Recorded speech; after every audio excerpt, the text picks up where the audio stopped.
Good evening. All right, what's the deal? How life treating you? All right, hold on one second. All right. Hello? Yeah. All right, I got you on the speaker, no doubt. Good evening. How you doing? I'm good, man. I've been running around all day, man. I had an off day, so it is what it is. First and foremost, I want to say it's a pleasure to have you on my show. I've been a big fan for about 3 decades. Real big fan. Hey, I appreciate it, man. And I'm a fan of what you do, too. I see what you do, so I'm a fan also. Yeah, I appreciate you. First off, could you tell us what led you to this culture of hip-hop? How did you become a rapper? This is Sadat X, by the way. Go and introduce yourself. Pardon me. All right, well, first off, man, this is Sadat X, Brand Nubian brothers. Sadat X myself. I got into this, and, I was born in the Bronx, so, I was there at the beginning. I seen when they used to bring the sets outside, and, moved up to New Rochelle, hooked up with Pool Bar. So, I was there at the beginning, man. I seen the culture, how it came up. No doubt. How did you choose the name Sadat X? Well, that was actually when I came into the Nation of Gods and Earths, the 5% Nation, I had to take a name befitting of what I was trying to do. So that, I manifested to be the self-savior. So, I put it into that, man. First it was Derek X, then it turned to Sadat X. Okay. Why'd you choose the name Sadat? I'm from Pennsylvania, by the way. It's a big Sunni Muslim population. All the guys I named, no name Sadat, they hellraisers. Was it? I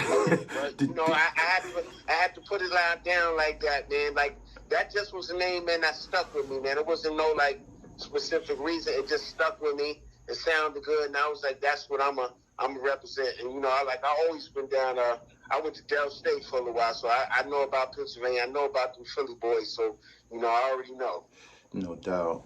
Okay, what year did you first encounter your rhyme partners, Lord Jamar and Grand Poobah? That had to be, when I moved up to New York. When I moved up from the Bronx to New Rochelle, New Rochelle is like a suburb of, the Bronx. It would be like Chester to Philly. Okay. You know what I'm saying? It was a suburb like that, so it was right there. It was still on they knew what time it was, and Poobah was in the town, and he was the one that everybody was looking for.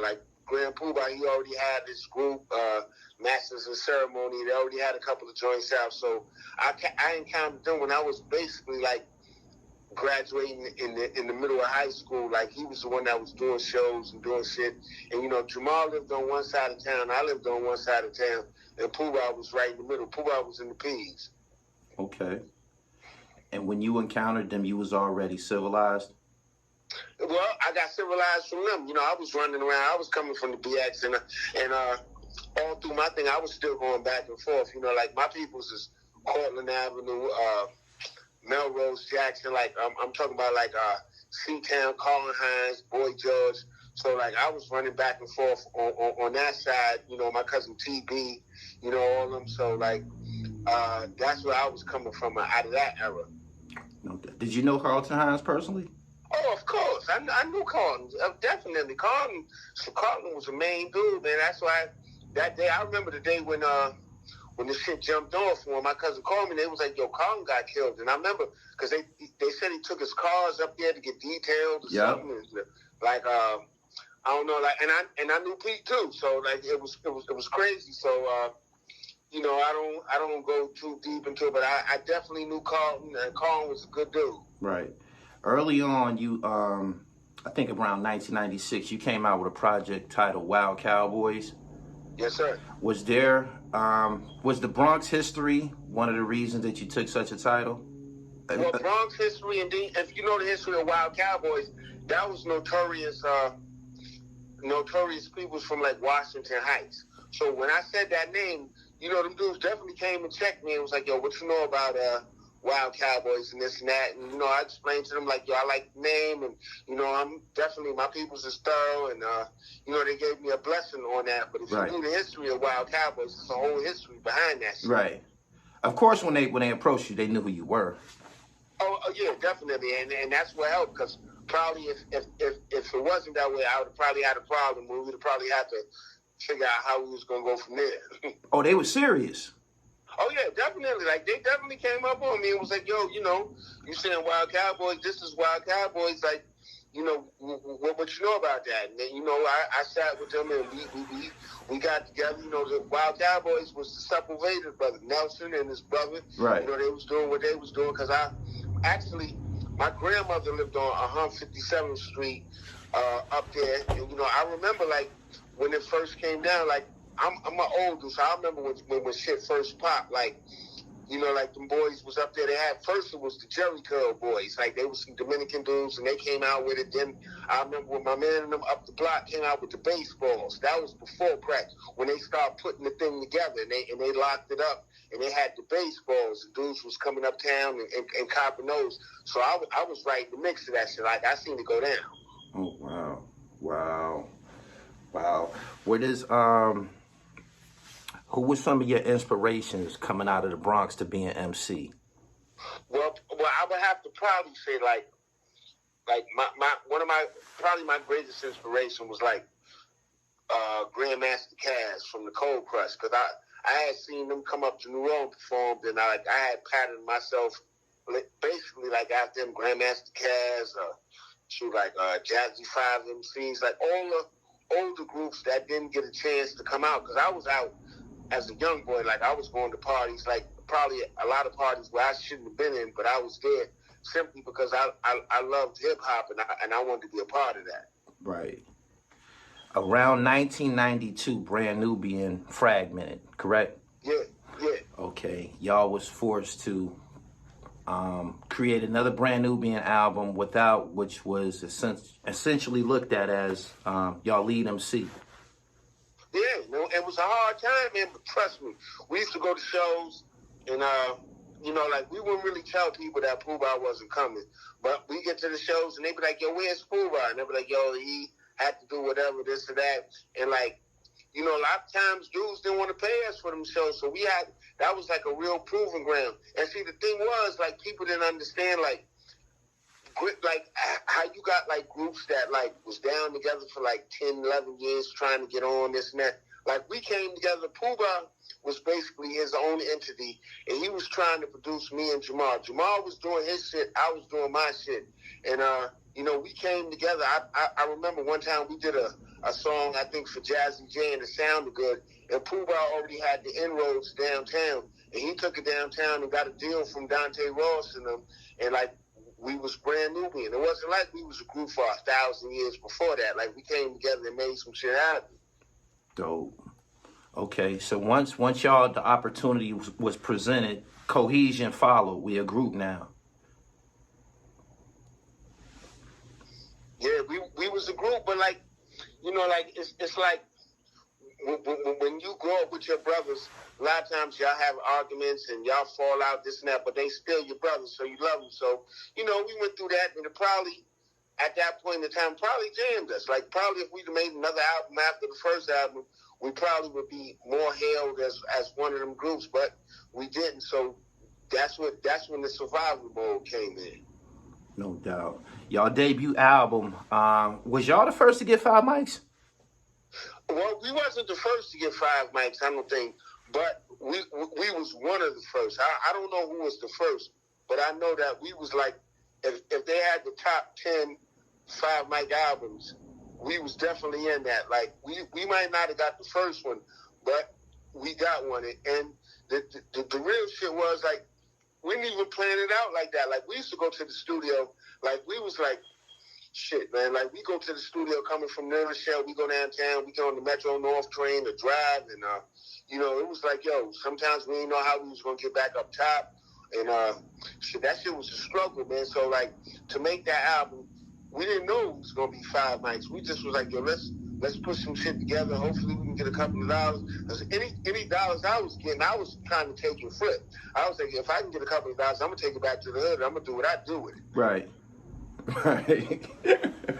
Word. That was like a jump off for me. All right, so y'all just created some music. Y'all had no idea this was going to be impactful music that would affect the culture for 30 years? Nah, we definitely didn't. But as we was making the album, like, certain songs, we was like, yo, this might do something. Like, Slow Down was the last song we made. Like, that was we made Slow Down on the last day. Like, I had the sample for Slow Down. Like, I had watched the videos one night. I was downtown. That's when I was going to Hunter College. And somehow I had finagled my way to get a dorm room. So I was down there, and I seen a video late night of Edie Brickell. She had a song called What I Am Is What I Am. And that was the backbone of Slow Down. I went the next day and bought the 45. We tried to loop it up the first time, and it ain't work. So, like, we did the album, and it was like the last day of the album, and we was like, fuck it. We got a couple of more hours. Let's play with this. And we finally able to lock it up like how it came out correct. Right. What was her name again? Edie Brickell. Edie Brickell. Did she actually say slow down? Was that her? No, I was going with a chick. She lived in Brooklyn. She lives right there on Empire Boulevard, right there, Empire and Nostrand, right down the block from the roller rink. And I remember we was in the studio, and she didn't want to do it. And I was like, yo, I need you to do this. So, like, say this, like, right now, like, say it. And she said it. Her name was Diana. Word, Diana. I was like, yo, you got to say this. And she said it. Wow. What did she say when that shit went viral? She was like, yo, I need some paper. So I had to definitely, I gave her a couple of dollars. You know what I'm saying? I gave her a couple of dollars because she did it. You know, she didn't want to do it, but I forced her that day. Right. So, okay, y'all did Slow Down. That was on the last day of recording. Word. Whose idea was it to make a single? Probably the label, man. Like, probably, you know, we was on Electra Records at the time. Dante Ross was kind of managing us, and I guess that was like a song that like the label felt comfortable as, because at first, you know, we put out the joint, you know, and they didn't know what we was putting out. You know what I'm saying? We put out the joint with the Devil with the Horns, and at their law school, the 5% school uptown, right? And it took Electra a little while to catch on. Like, I guess the people at the label was like, yo, they talking about this. Well, they was like, we had to change the video and everything. Word, they didn't know what we was talking about. So one of them interns up there told him, yo, them niggas talking about the white man is the devil and shit. Like when they was like, yo, they talking about the devil and the devil is the white man. And, and it was that, but like, you know, like it wasn't going at them like that. We was trying to just like talk to the peoples, our peoples, man. So like, right. You know, MTV made us change that. Like Fab Five Freddy actually did the video, so we had to change that to edit it to be on MTV. But you know, back then that was like on the beginning of them starting to play rap videos. Right. So like, we had to change it all around, but we did it right uptown at the law school. Okay, so they removed the scene where you had the actual devil with the horns. They took that out. They removed that scene, the scene with the pig cooking. Yeah. A couple of scenes they removed, they edited it, and you know, like they put it out like that. Right. What I remember about y'all most was y'all came out in an era where most rap stars was wearing a lot of truck jewelry. Y'all kind of came with an image that kind of looked like y'all stepped off of a college campus. Could you give me some insight on y'all image? Was that just, this is what it is? Well, that was at a time when, like, if you look at the time when we came out with that album, like, it was a lot of stuff going on.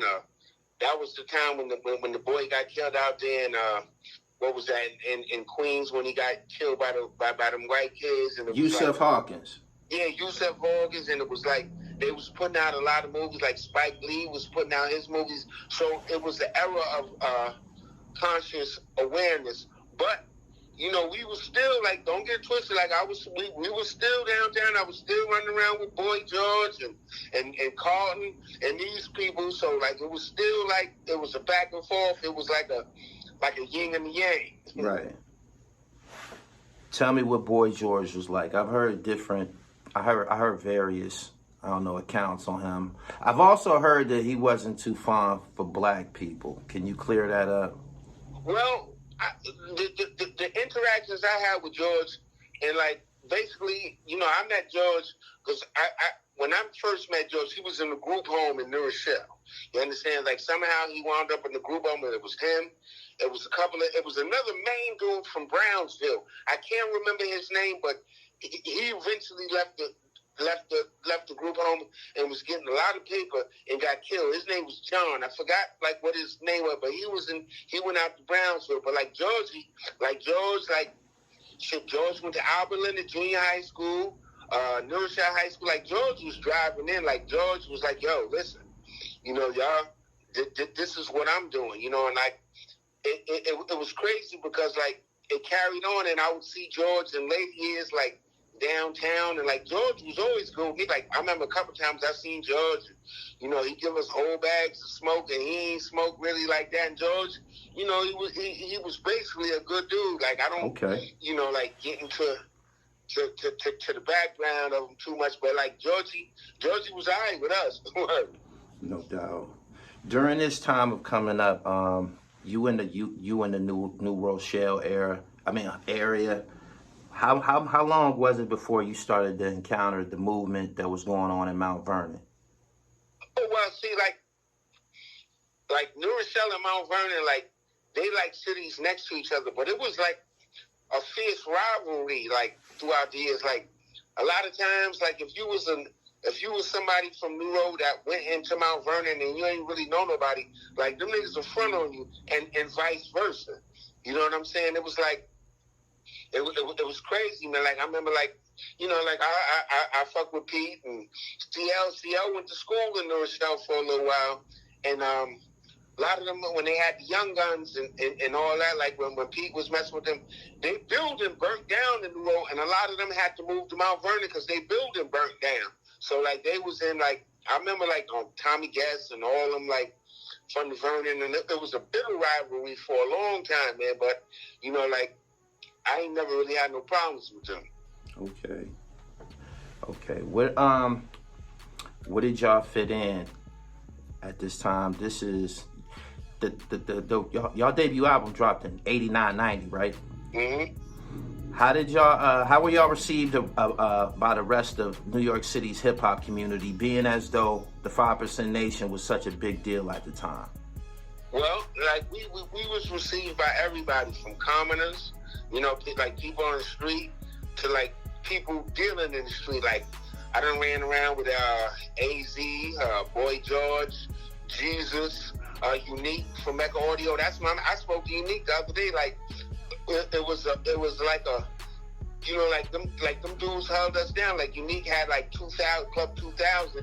He booked us many times there. Like I spoke to Unique the other day. Like I still speak to them. Like it was a mutual respect, you know, dudes in the street, rap dudes, but you have to be like a thorough rap dude to like be involved with them. Like I said, AZ, Gangsta Lou, you know, Mob Style, all them dudes, you know? Right. I seen this interview that you did some years ago when you had got in trouble and you went to Rikers Island. It was something about the way you told the story. I could tell you was involved. It was all there. Yeah, it was some bullshit. Yeah, it was actually shocking because you don't carry that type of demeanor, but when you started to recollect the account of what happened, you knew that it was... Yeah, I was hyped about it, no doubt. Yeah. You knew that it was all real. The Foundation album, before I get to the Foundation album, in 92, y'all was under a lot of expectations. Grand Poobah had left. You said club owners wasn't really trying to pay y'all. How did y'all come up with that hit record, man? Well, we had to go to the basement, man. Like me and Jamar, we bought some equipment and we put it in the studio in New Road, and we knew, we was like, yo, listen, like this is hit or miss right here. Like if we don't come out with some shit, we probably gonna get shitted on. People gonna doubt us. So, you know, we took our time and we went to the lab and we created, man. Like we had to really, it was make or break, man. And that was like a period of show and prove, man. Like we had to show and prove at that period. Right. It was hard. Was that first verse, was that true? You overheard some people talking about the Nubian rain had fallen? Exactly. Everything. See, in my rhymes, I always like try to use factual shit. Like I don't like exaggerate no shit. I usually talk about shit I've seen and been involved with. Not no hearsay, not no word of mouth. Anything I say, any names I throw out, Boy George, AZ, Gangsta Lou, Jesus. These are people I knew personally. You know what I'm saying? Like, I've been around, like, you know, like when we came out back then, like 91, 92, that's when New York had a lot of bosses. It was bosses in New York. You know what I'm saying? Like, now how these kids, like, talk now and throw around shit. And that was a whole different era. Okay. When you went into the booth, did you have like a grudge on your show? I don't think I had ever heard you rap that hard up until that point. It was like y'all really had something to prove. Yeah, I was rhyming hard, but I didn't really have a grudge because, you know, Pooh was my man. He put us on, and he told me, he was like, yo, y'all gonna have to show and prove. You know what I'm saying? Like, if you notice, like, even when we had the breakup, I was still doing songs with Pooh. Like, Pooh was the one that put me on, so I never had no grievance against him. Plus, I was with my peoples. Like, basically, my peoples was always, you know, I was in New York, but my peoples was always Carlton Ave, right. Melrose Projects, Jackson, Park Avenue in the Bronx. So they was like, yo, son, like, regardless of what happened, we got your back. Like, if anything go down, we right there. You know what I'm saying? So during the period when y'all basically was on y'all own, y'all still had a relationship. It wasn't no issue with it. It wasn't strained or nothing like that. Nah, well, it was strained for a little while. I'm not gonna front. It was strained, you know, like I said, like, if you got brothers, y'all might get into some bullshit, and you might be like, yo, I ain't fucking with my brother right now. But if somebody else fuck with him, you're going to be right there. Problem. You know what I'm saying? So it was strained. I'm not going to front. But, you know, it was still a point where it was like, I'm not going to let it get strained to the point that, you know, I'm not messing with my brother. You know, when I see him, we going to be loved and this and that. I just got to show him that, hey, we can do it too. Right. That song was just crazy, man. I love that song. I loved it was a sample from Rocky. Oh yeah, that's Diamond. My man Diamond did. Like, I've been messing with Diamond from the beginning. Like, Diamond, like, that's my man. Right. Did y'all did they play y'all soundtrack on New York Undercover back in the day? I think they did. Yeah, they played one of the songs, definitely. Yeah. Diamond, yeah. and like I said, like, Diamond, they was always my man. Showbiz and shit. Like, people don't know about Show. Show is nobody to fuck with. Like, Show always been a boss. Word. Who did the production on that album? On that album, In God We Trust, we did a lot of it. And then, you know, Diamond did Diamond did a joint. Like, that was basically us. I didn't flip it around to some Bronx shit till I did the Wild Cowboys. Okay.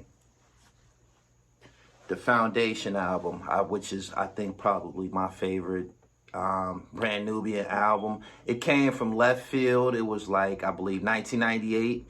And y'all just appeared on BET one day with a video. I'm like, God damn, and this shit hot. Like, Don't Let It Go to Your Head didn't come off as preachy. You understand what I'm saying? It didn't come off as a lesson. Like, some of the Brand Nubian songs were, you know, they came off as lessons. Don't Let It Go to Your Head was groovy. Like, we could dance to that. That was just a dope ass record. Who produced that, and what did that record do to resuscitate y'all career? I forgot who really produced it. I forgot, but that was a good joint. And that was probably, thinking about back then, that was probably a Pooh move, because, you know, Pooh was always on them type of joints like that. Like me, I always wanted some hard hood shit, and dudes just get mad at me because if I would have had it my way, it would have been always hard shit, grimy shit, 3 o'clock in the morning in the piece, piss elevated shit. Right. But that was some shit that you know, that I think Pooh and Jamar agreed on, which was a good thing. Yeah. Because that was definitely a good look for us. Did you ever encounter Janet Jackson? Nah, I would have loved to. Definitely, especially back then. But I tell you what, like, in order for us to clear that slow down sample, Edie Brickell had to she co-signed that shit for us. Because if she wouldn't have co-signed that shit, it wouldn't have been no slow down. Right. Oh, okay. What I remember about that Foundation album was your line with Janet, the sexiest Janet was on the cover of Vibe. I had that magazine. I knew exactly what you was talking about. I still got that cover. That's one of the covers that I got. and at that time, when I did that, like, I was living with Regina Hall. She's an actress. Like Regina Hall, she did the scary movies and all that. Me and her lived together for like 6 years, and I remember that like she was kind of tight over that. For real? Right. Mm-hmm. Oh my goodness. The record, it came out of nowhere, man. I believe No Limit and, you know, DMX and all of these different dudes that came out of 98. Hove was applying pressure. Noriega had an album. A lot of people came out in 98. How was y'all able to thrive in that climate with y'all own style, being as everybody else was on some X Cuban Link shit? And y'all just kind of like, just kept it groovy. Well, I remember, man, we just had to do what we was doing, man. And speaking of Hove, I remember one time in Brooklyn, I was out in Barinkin Projects, and I think, hey, Hove, he came over there, and he was rhyming against somebody, and my man and them was out there. It was like, yo, son is from Marcy over here. Son is nice. And I remember him rhyming. I was like, yo, he do got some shit, yo. Like, it's bugged out, like, to see the progression of, like, how shit changed around. Yeah. But you recall when he was first starting out? Yeah, definitely. Definitely. Like, I remember the movement and how he was putting it together. Yeah. And then I remember, like, hearing about him from different figures in the hood. And then I remember being out of town, OP, running around in Carolina and Virginia, and they was talking about, yo, your man and them from Brooklyn, they over here doing some shit. And I was like, yeah. You know, like, they out here laying it down. Because remember, like, New York, like, a lot of times, like, people forget, like, I did the rap shit, but I was also in that first wave. Like, we was going to D.C., these Virginia towns, North Carolina town, Wilson, Kinston, Greensboro, Raleigh, like, taking the Amtrak train and all that shit. Like, I remember all that. Wow. At which point did you start to embrace the whole Polo brand? When did that become a part of your package? Well, back in the days, like, when we was coming up, we was wearing Polo. Like, I remember shit, like, we, like, in school, high school, you know, we see these kids with this shit on. We like, fuck that, we can go get that. Like, it was a spot up in New Rochelle. We used to go to the mall. It was Macy's. And then there was a spot in Scarsdale, which was a highly white town called Lord & Taylor's. And we would go over there and just rape them all the time. Like, one time we went in there and we took some shit and I broke my ankle. But, you know, like, we would wear it, but we wore everything. It wasn't as deep as, like, my man Thurston and all of them. Hold on. When I interviewed them guys, they said initially to be a real low life, you had to take it. You spend the time taking a little low? What happened? I said when I interviewed Thurston Howe and G. George and a couple of the low lifes, they said in the beginning, to actually be considered a low life, you had to actually take it. You had to actually. Oh yeah, we was taking shit like, cause it was bugged out. Cause I remember one specific instance, like we was in New Rochelle up in Westchester, and we went to Lord & Taylor's that day. And I remember we went to the Polo section. We took mad shit. I remember it was a little white girl. She was like, "Can I help you?" We was like, "Nah, we good." And then we just ran out. I broke my ankle that day. You understand? So I went. I got a cast and everything, but we still went downtown. We went to. I never forget. It was a spot called Manhattan Center. And when we went down there, I seen some dudes from Brooklyn. They had on bathrobes and this, and I was like, "Yo, who the fuck is these niggas?" Bathrobes and all types of shit on. That was the first time I encountered them, and I was like, "Yo, these niggas are serious with it." Yeah. In 2021, is there still a listening ear for Brand Nubian? What's it like when y'all do shows? And would y'all consider competing in a Versuz competition? Well, definitely it's definitely love when we consider doing shows. As far as the Versuz, I would like to. We would just have to go through our catalog and get it together, because you know them Versuz joints. They be long joints, man. So we would have to get the right songs together. We would probably have to go to our stuff together and then solo stuff to make it actually work. Right. You know what I'm saying? Because if you look at it, we only did 2 albums, really, or 3 albums basically all together. Right. So we would have to, you know, definitely put it together. But hey, I'll welcome that. Anybody y'all feel that y'all would make a nice matchup with? See, that's the thing. I don't know, because people ask me that all the time. And like I don't know, maybe poor righteous teachers or somebody like that. I don't know because you know, like I said, man, like we didn't really have the joints like that, but you know, like that would be a good thing, man. Like I don't know, man. And you know, like me, man, like I wouldn't want to go up there and get on some shit because me, I take shit personal. Where if some shit jumped off like that, I'm ready to square up. I'm ready to be like, yo, listen, man, like fuck all these cameras or something. Let's just square up. Me and you lock in the bathroom, and whoever come out. Like, right. You know, so that's how, like, I would have to. And Pooh and them, they'll tell you, they was like, yo, chill out. Like a lot of times with this new rap shit, like when they be up in each other's faces, I couldn't do all that. Like I would have snuffed somebody and fucked the whole show up. Word. I'd be like, yo, son, like, you're not ever supposed to get in my space. Like, that's from being in the jailhouse and this and that. Like, yo, son, like, listen, man, I'll crack one of these bottles open and cut your jugular. Like, I'm like, yo, man, for real. What was the college experience like? I remember seeing y'all on Teen Summit and stuff like that. What was it like going through those types of platforms where y'all was chosen to entertain people? Brand Nubian was received by college educated people, but the street guys as well. How was it like when y'all went to the college campuses? Yo, it was dope, man, because I give you an example. Like, me personally, when I first went to college, I went on the basketball scholarship. I went to Howard. So I can remember the first night of getting down to Howard University, and me and my man going to the liquor store and going up Georgia Avenue and just walking and asking people like, yo, what's going on tonight? So somebody told us it was a spot called the Black Hole. We went to the Black Hole. We went in there. We seen a band set up and this and that. And then somebody came on the stage named Chuck Brown, and they was like, pooka chicka, pooka chicka. And I remember them DC chicks was winding up and this and that. I was like, yo, this shit right here is some shit. So I was down there and you know, when that DC shit jumped off, because I tell you, like, even in hustling days, like DC, they was the first place I would say that, you know, they told New York niggas, like, listen, B, like, y'all niggas can go on back up 95. Like, we got this. Like, it was a hard struggle in DC, but I was on basketball scholarship. I was down there, and it was good from when I left there to come back and actually do a show at Howard and see all the people that I went to school with and see all the dudes I knew in the street. They was like, yo, you doing this now? And I was like, yeah, that's I'm doing this. That's what's up. Damn, man.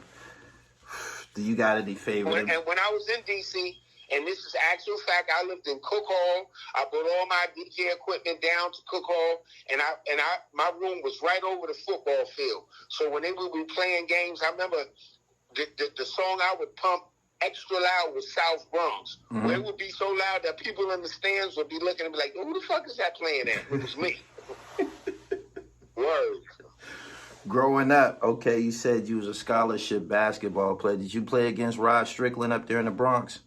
Well, I didn't play. Rod was a little bit ahead of me. But, like, Rod is one of my idols. Like, to this day, Rod, no. I tell him all the time, like Rod was so fly that I've seen Rod come to a game and, like, take his shit off, fold it up, his regular clothes, fold it up, put on this basketball shit, and destroy dudes. Like, Rod, like, it's unbelievable with Rod. Who did you play against in high school to get that scholarship? If you earned a scholarship, that means you was getting busy. Who you played against up there? Man, I played against a bunch of dudes. My man Marty Conlon, Eric Leslie. I can tell you one time we was playing in the tournament. I was playing on a team called Riverside Church. And we had, like, in the city, you might play a tournament, but you might be on a Saturday and y'all got 2 games, so you got to break up the squad. I remember one time we broke the squad up, but we only had 4. Mr. Lords, who was running Riverside Church, he came up with Kenny Anderson. Kenny might have been in 10th grade then. And he was like, I'm going to let Kenny play with y'all. Yo, Kenny, we were seniors. Yeah. Kenny played with us and was the best player on the court. I was like, yo, I don't know who this kid is right here. But this boy right here, he's going to do something like Kenny. Kenny was a beast. No doubt. Did you have a favorite athlete growing up in the Bronx? I just had a lot of athletes, like Malik Sealy was one time we played in one of these rap tournaments down south. It was in Virginia, and I think it was us that played, boot camp, a couple of other people played, and we was playing in Virginia somewhere, like Norfolk area, and I remember the dudes down there, they was like, yo, we got these two young boys down here, y'all gonna play against, they real. It was Joe Smith, and it was Allen Iverson, and I'm gonna tell you, Allen Iverson ran us up and down the court. Well, I was like, yo, I don't know who this dude is right here. He's gonna do something. Like, I mean, it was unbelievable. I was like, yo, like, and I was in the 20s then. I was like, I'm done now. Like, right. I'm out of shape. Like, this boy Allen, he killed us. How did the Wild Cowboys solo album do? You know, that was good because that was a Bronx collective. That was after, you know, I was like, yo, me and Jamar, you know, we did the albums, Everything is Everything, and I was like, yo, I want to do something benefiting, like, you know, me and showing my side. So that was some Bronx shit. That was Showbiz, Boss, Lord Finesse, Diamond, who I knew Diamond when he was skinny. Diamond D, Minnesota, you know what I'm saying, OG. So that was like a Bronx collective on that joint. Do you think it was something about your voice that carried you through hip-hop? You had a very distinctive voice. I as a matter of fact, whenever I recall myself replaying a line from Brand Nubian, it was always something that you said. Well, hey, baby, your hips are getting big. Yeah, I tell the young boys today, it's something that's got to be like, because nowadays everybody rap. So it's something that got to be, you know, that separates you from everybody else. And at first, a lot of people didn't like, when I first started, a lot of people was like, yo, your voice sounds strange and this and that. And over time it grew, but that was my separation factor. Because that's what I tell the young boys today when they rhyme for me. I'm like, yo, it sound good, but if I put your name in a bag with the rest of these young boy rappers and I pull it out, how you separate yourself? Everybody rap now. So you got it. That was my separation factor, my voice. Tell me what you and Grand Puba's fashion relationship is like. Whenever there's a top 5, top 10 fly rappers list, Puba always makes the list. Always. Oh, of course. Puba was always fly. Always had the 90-degree angle line. Always had the fly get. I was just Puba. Like, you know, like we learned from him. I learned from him. You know what I'm saying? Like, that's just what it was. Puba was always fly, always had to get. He taught us. He taught me. No doubt. Y'all got a hell of a dress code. I respect the hell out of y'all dress code. You got I got a picture of you with an Applejack on.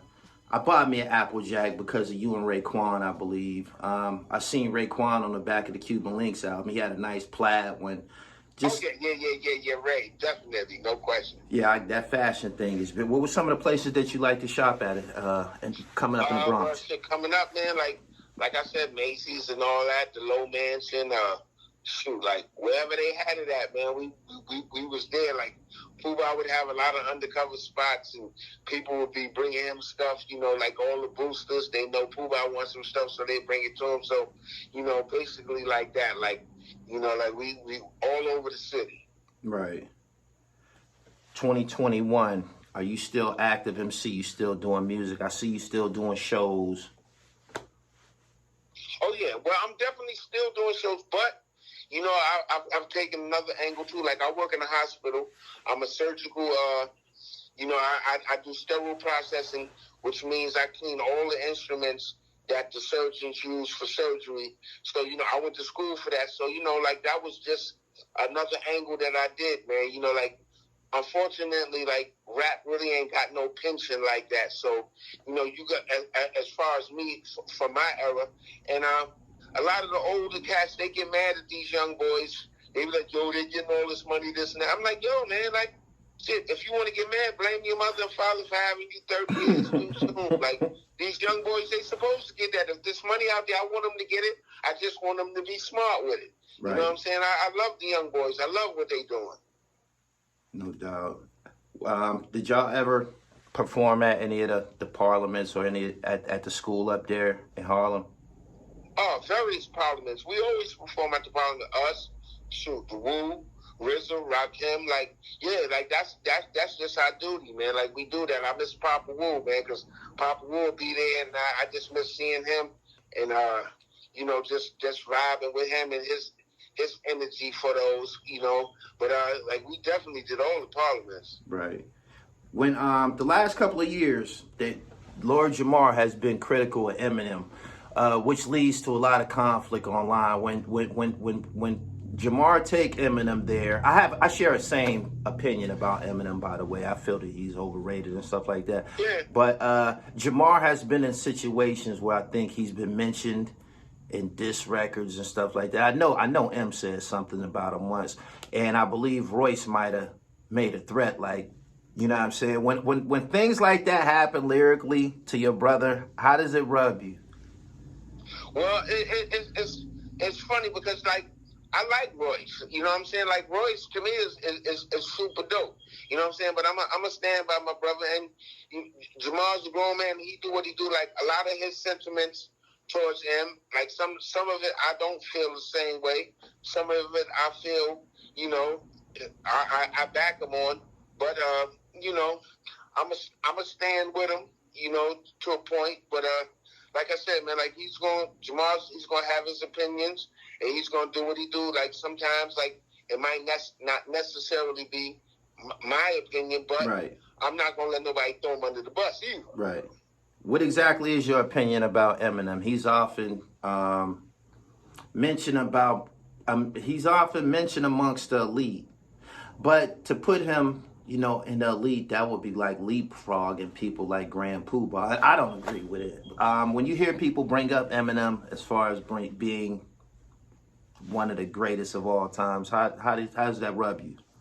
Well, the greatest of all time is in your opinion. I feel Kool Keith is one of the greatest of all time. I feel Kool G Rap is one of the greatest of all time. Somebody else might not feel that way. So for you to feel that Eminem is one of the greatest of all time, that's your opinion. I think he's dope. I think he put a lot of shit together. But as far as, you know, one of the greatest of all time, I don't know. You know what I'm saying? That remains to be seen. And he might feel the same way about me, and that's cool. You know, and I don't really give a fuck. But you know, I think he was dope. You know, but I as far as, you know, like, you know, like he's like, I don't know, man. It's like, you know, he put a lot of words together. Like, you know, like he created a genre for a lot of white dudes to rhyme and put like 30 words in a 10-second slot, and that's cool. You know what I'm saying? He's the master of that. But these rest of these dudes, man, it's like, yo, come on, son. Like that's not amazing to me, man. Like you putting 30 words together in a slot. I can say the same thing in 5. And it is what? You know what I'm saying? And like I said, like, you know, it don't matter to me, man. Like, I tell you honestly, you know, my people's like, you know, they like, yo, speak your word. Like, it is what it is, man. If anybody feels some type of way, I don't give a fuck. Word. No doubt. We about to come into a new year. Do you see anything coming out of the Brand Nubian camp? Music, solo, anything? There's still, the way the internet is set up now, everybody's contribution is received. I believe that had a lot to do with the Griselda movement, which prompted people to rap a certain way. There's a certain sound back resonating. Is there anything coming from y'all? You just gonna ride doing shows and things of that nature? Well, like first of all, with them Griselda boys, I did a song with Conway, and like I can respect them because the shit that they be talking about in songs is real. Like I did a song with them in Buffalo in the crib with the cooking pot. So I can safely say, listen, I was in the crib, niggas had the pot up and it was going down. So, you know, it is what it is. You know what I'm saying? So with them boys, like I definitely feel they flow, and I can deal with people always be talking about, yo, they be talking about one thing, this and that. And I was like, yo, when they talk about one thing that's real, and as opposed to a bunch of these other niggas, I seen it in effect. But, you know, like, definitely with Griselda and some of the other movements, I feel that. You know, I feel them coming up. You know, I'm a fan of a lot of the young boys. I don't understand a lot of it. The volume of how they coming out is a lot, but I don't hate on it, man. I just want them to do what they do, take care of their business and be right. Right. Are you still for hire? How can somebody get some of this distinctive voice and wisdom that you have? Yo, they can hit me right on IG, and I answer my page. You see, I'm in the mornings, I'm up. You know what I'm saying? Like, if you fire at me, I fire back. I'm there. Hit me on the gram, Sadat X, DM me, and we can make something happen. Okay. Last question I have for you. Out of all of the cities that y'all visited and performed in, who got the most gorgeous women? Well, we gotta go line by line now. Like DC, from the beginning, DC had a lot of them red bone chicks. Yeah. Them go-go chicks, they wind it up and shake, but that's the hand nails chick. They want that done, and you're gonna have to take care of them. I done been in Philly. I done did shows in Philly. Philly got a lot of nice chicks, so I can't front on them. You know what I'm saying? But then, if we want to get on that bird and go across the seas, I done been in Tokyo and tag teamed and triple teamed and did a whole bunch of shit. I done been to Brazil, you know what I'm saying, and been pick and choose. I done went to Brazil and they did shows and money like pick and choose. Right. Which ones you want? And I'm like, yo, I want that, and that. So, like I would say, DC. Right. You know what I'm saying? Tokyo, shit, man. Like some of them southern cities, Houston got a lot of stallions down there too. Houston, Dallas. So, the world is filled. The world is definitely filled. Definitely. Who got the best weed? Ooh.